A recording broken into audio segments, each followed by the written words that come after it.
देखो, यहां पर मुझे प्रभु ने बिठाया तो मेरा एक कर्तव्य है निष्पक्ष बात कहना, पक्षपात रहित।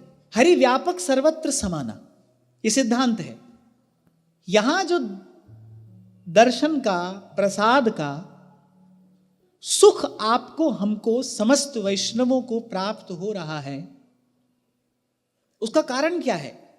उसका कारण वस्तु की विशेषता नहीं है कि यहां किसी विशेष वस्तु से प्रभु की सेवा हो रही है इसलिए हमको दर्शन का, प्रसाद का सुख मिल रहा है। वस्तु की विशेषता नहीं है।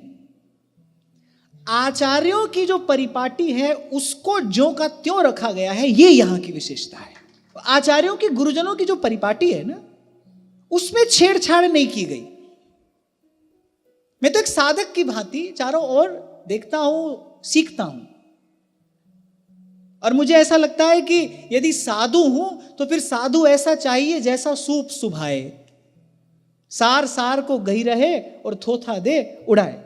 अपने को कहीं से भी गुण मिले, कोई ऐसा गुण संचय करने का अवसर मिले जिससे अपने प्रभु को प्रसन्नता होती हो, जिससे अपने प्रभु के सुख में वृद्धि होती हो, तो सब भेद बुद्धि एक ओर रख के उसको बड़े उदार हृदय से ग्रहण करना चाहिए।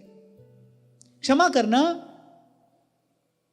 पर होता क्या है, एक मेरी तेरी छोड़ के व्यक्ति आता है, फिर यहां आकर दूसरी मेरी तेरी है, मेरा संप्रदाय तेरा संप्रदाय, हमारा संप्रदाय तुम्हारा संप्रदाय। और वो मेरी तेरी क्या है? मैं और मोर तोर तैं माया, यही माया है। भगवान का श्रीमुख वाक्य है, आचार्य माम विजानियात, आचार्य मेरा ही स्वरूप है। प्रभु ने किसी एक विशेष आचार्य के लिए नहीं कहा, आचार्य मेरा स्वरूप है, संत सभई गुरुदेव है। अच्छी बात जहां से मिले उसको ग्रहण करना चाहिए, उस सद्गुण से, उस सद्गुण के संचय से अपनी यदि श्रद्धा भावना अपने इष्ट आराध्य के चरणों में पुष्ट होती है, अपने प्रभु के सुख का यदि वो कारण बनता है, तो उसको अवश्य ग्रहण करना चाहिए। तो ऐसे में कभी कभी विचार करता हूं, भाई प्रभु तो सदा है, सर्वदा है, सर्वत्र है, लेकिन यहां अगर अपने को कोई विशेष सुख प्राप्त हो रहा है तो वो विशेष सुख क्यों प्राप्त हो रहा है? क्या वस्त्र विशेष है, आभरण विशेष है, या कोई वस्तु विशेष है? नहीं। विशेषता किस बात की है? वो जो आचार्यों ने जो वृक्ष लगाया उसका जो मन प्राण से सिंचन हो रहा है ना, इसीलिए इस वृक्ष की, इस भाव वृक्ष की छाया में बैठकर अनंत अनंत वैष्णवों को सुख मिलता है।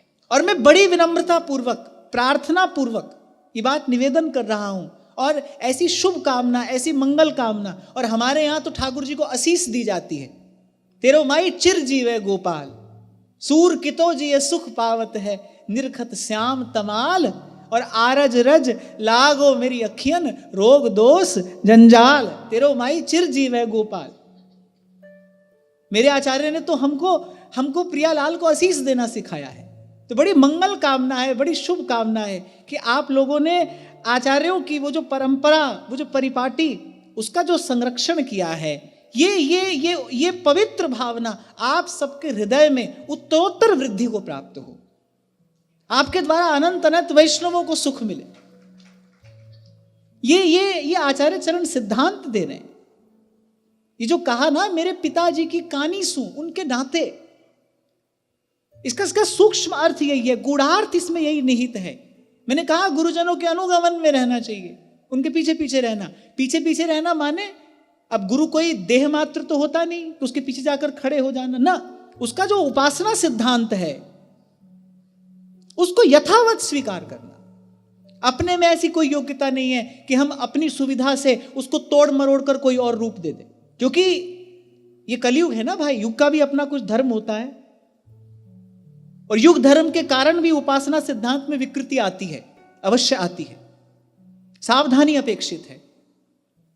बड़े लोगों ने जो किया है, बड़े लोगों ने जो सिद्धांत बनाया है, हमको उसको यथावत स्वीकार करना है, यथावत धारण करना है।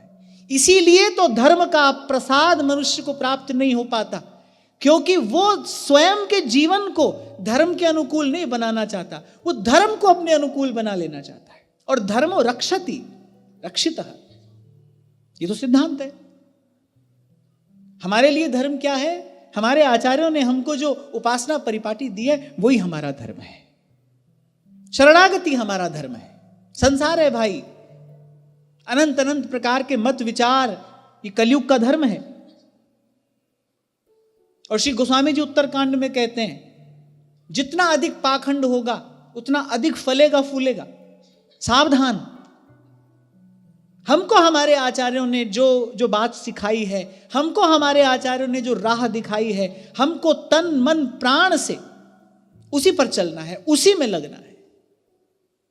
और आचार्य ने सार स्वरूप एक ही बात कही, श्री जी तमरी शरण वल्लभ तमरी शरण, श्री जी तमरी शरण वल्लभ तमरी शरण, श्री गिरिराज धरण, श्री जी तमरी शरण, गिरिराज धरण, श्री जी तमरी शरण, श्री गिरिराज धरण, श्री जी तमरी शरण।